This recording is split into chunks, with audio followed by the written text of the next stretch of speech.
L'importance de l'isolation n'a jamais été aussi actuelle qu'aujourd'hui. Mieux isoler signifie une moindre consommation énergétique et ceci profite à l'environnement et à votre porte-monnaie. Quiconque va construire ou transformer est maintenant obligé d'atteindre une certaine valeur d'isolation. Et cette norme est bien plus élevée qu'auparavant. Mieux vaut donc être bien informé et cette émission peut vous aider. Un permis de bâtir ne sera octroyé que si vous prévoyez une isolation suffisante et que vous la placez correctement. Le PB, qui représente les prestations énergétiques des bâtiments, est la nouvelle réglementation depuis 2006 pour l'isolation, la ventilation et le chauffage dans les habitations. Vous trouvez une foule d'informations sur ce sujet sur Internet. Vous trouvez les sites intéressants via dobit.be. Et vous ne devez pas supporter l'intégralité des coûts d'isolation. Des primes sont octroyées par le gouvernement fédéral, les communes, les provinces et le gestionnaire de réseau. Vous pouvez calculer sur Internet le montant auquel vous avez droit via notre site. Les différentes sortes d'isolation ont leurs avantages et leurs inconvénients. La meilleure dépend généralement de la situation. Pour isoler un toit en pente, la laine de verre ou la laine de roche est évidente. Elle doit être suffisamment épaisse pour atteindre la norme d'isolation, mais ce n'est généralement pas un problème parce que la place ne manque pas entre les pannes. La laine de roche et la laine de verre sont souples et remplacent ainsi l'espace entre les poutres de façon optimale. Découpez l'isolation un peu plus large. Elle restera en place d'elle-même. Veillez à remplir tout l'espace jusque contre la sous-toiture. Vous pouvez isoler au-dessus des poutres avec des plaques d'isolation rigides comme le polyuréthane ou le polystyrène. Le bouclier d'isolation n'est pas interrompu par les poutres en bois, mais votre toit est bel et bien plus épais. Avec l'isolation mince multicouche, vous gagnez de la place, mais celle-ci est surtout destinée à réfléchir la chaleur de rayonnement.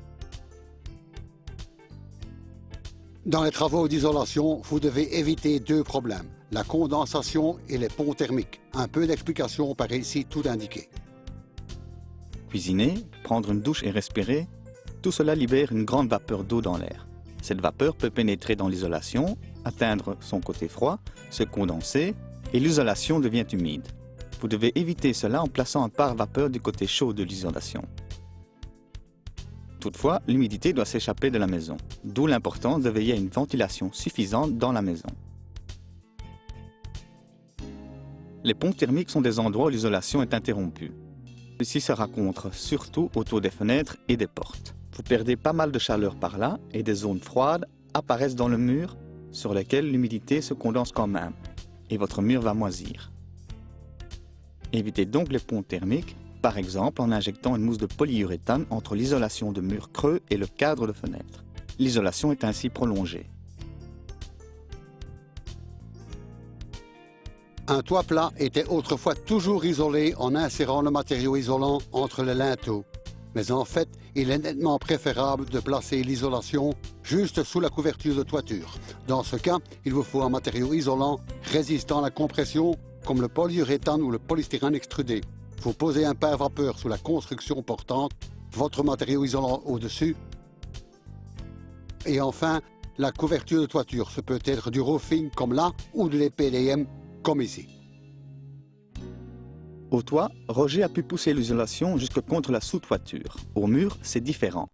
Un mur extérieur laisse encore passer de l'humidité due à la pluie. L'isolation ne peut donc pas être apposée contre où elle se mouille.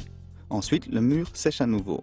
L'humidité s'évapore des briques et un flux d'air dans le creux stimule l'évaporation. Conclusion, avec un mur creux, vous devez veiller à ce que l'isolation soit bien fixée contre le mur intérieur, de sorte qu'il reste au moins 1 cm ouvert entre l'isolation et le mur extérieur.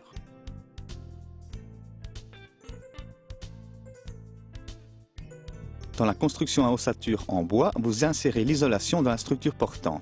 Ici, des lattes verticales assurent que l'isolation n'atteint pas le revêtement de façade afin de conserver la ventilation indispensable. Un pare-vapeur est apposé côté intérieur. Les anciennes maisons sont toujours trop peu isolées. Vous pouvez appliquer l'isolation côté extérieur et mettre ensuite une façade devant ou enduire l'isolation.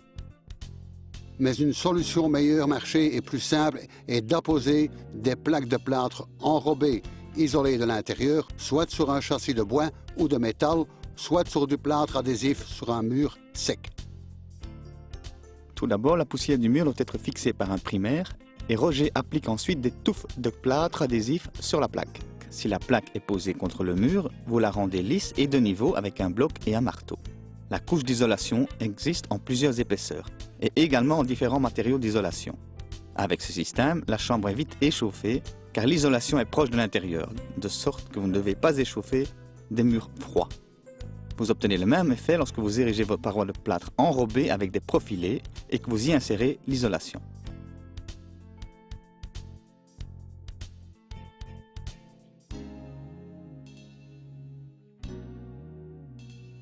J'ai parlé jusqu'ici d'isolation thermique, donc pour garder la chaleur à l'intérieur ou à l'extérieur, mais vous pouvez également isoler contre le bruit. Heureusement, les deux vont assez bien ensemble. La laine de verre et la laine de roche sont des matériaux tendres qui atténuent, voire suppriment les vibrations qui constituent le bruit. Les matériaux isolants rigides transmettent les vibrations et ne retiennent donc quasi aucun bruit de contact. Encore un conseil, interrompez les assemblages rigides avec une bande acoustique ou un bout de moquette. Autrement, les vibrations poursuivent leur chemin via ces assemblages. Si vous voulez une isolation phonique entre votre étage inférieur et supérieur, posez ces plaques. La couche d'isolation amortit le bruit et les plaques créent directement un sous-plancher solide.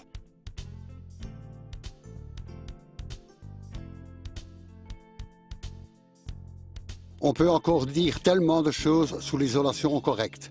Par le biais de nos sites web et également dans Dobit Magazine, vous trouverez toute l'information que vous cherchez, voire bien davantage. Et pendant que vous êtes assis bien au chaud, dans votre maison bien isolée, votre auto souffre peut-être du froid dehors. Un élément de cette auto ne le supporte pas si bien que cela, la batterie. C'est pourquoi je vous donne quelques conseils pour bien traiter ce problème. À partir de maintenant, je vais du reste régulièrement expliquer des détails intéressants et pratiques sur l'auto. Par temps froid, vos pièces moteurs se grippent davantage et la capacité de votre batterie diminue. Dès lors, le moteur démarre plus difficilement, voire pas du tout. Avant, vous pouviez simplement chercher votre voisin et vous pouviez partir avec des câbles de démarrage. Aujourd'hui, ce n'est plus aussi facile avec chaque auto. Plus votre véhicule est récent, plus il embarque d'électronique et plus vous pouvez occasionner des dégâts. Faites donc attention avant de recourir aux câbles de démarrage. Mieux vaut toujours contacter votre garage ou l'assistance routière. Si vous voulez quand même recourir au câble de démarrage, veillez au point suivant. Regardez dans le manuel. Pour un moteur diesel, utilisez des câbles d'au moins 1 pouce d'épaisseur. Coupez le contact des deux véhicules. Reliez d'abord les bornes positives, puis les bornes négatives. Lancez le moteur de l'auto qui est encore en ordre et débranchez tous les consommateurs d'électricité dans l'autre auto. Fermez donc aussi les portières. Essayez maintenant de démarrer. Retirez d'abord les bornes négatives, puis les bornes positives. Même si vous procédez ainsi, vous pouvez toujours endommager l'électronique. Vous n'êtes en sécurité que si vous placez un condensateur entre les bornes ou si vous utilisez un coffret de démarrage spécial. Mieux vaut toujours prévenir que guérir. Faites mesurer votre batterie avant l'hiver pour voir si elle a encore une capacité suffisante. De cette façon, je n'ai jamais eu le moindre problème avec mon auto. Je dis toujours, ce que vous faites vous-même, vous le faites généralement mieux, mais à condition de bien savoir ce que vous faites à la semaine prochaine. Je vous ai déjà montré à quel point une clé à molette peut se révéler pratique, mais il existe aussi sa petite sœur, la clé à molette réversible. Vous pouvez retourner une mâchoire de cette clé. Vous utilisez ainsi cette Bako avec un confort total pour des écrous jusqu'à 32 mm. Si vous retournez à nouveau la mâchoire, vous pouvez faire tourner avec force des objets ronds, comme des tubes. Elle peut donc servir aussi de pince pour une pompe à eau. Le revêtement synthétique durable autour de la poignée assure une bonne prise confortable.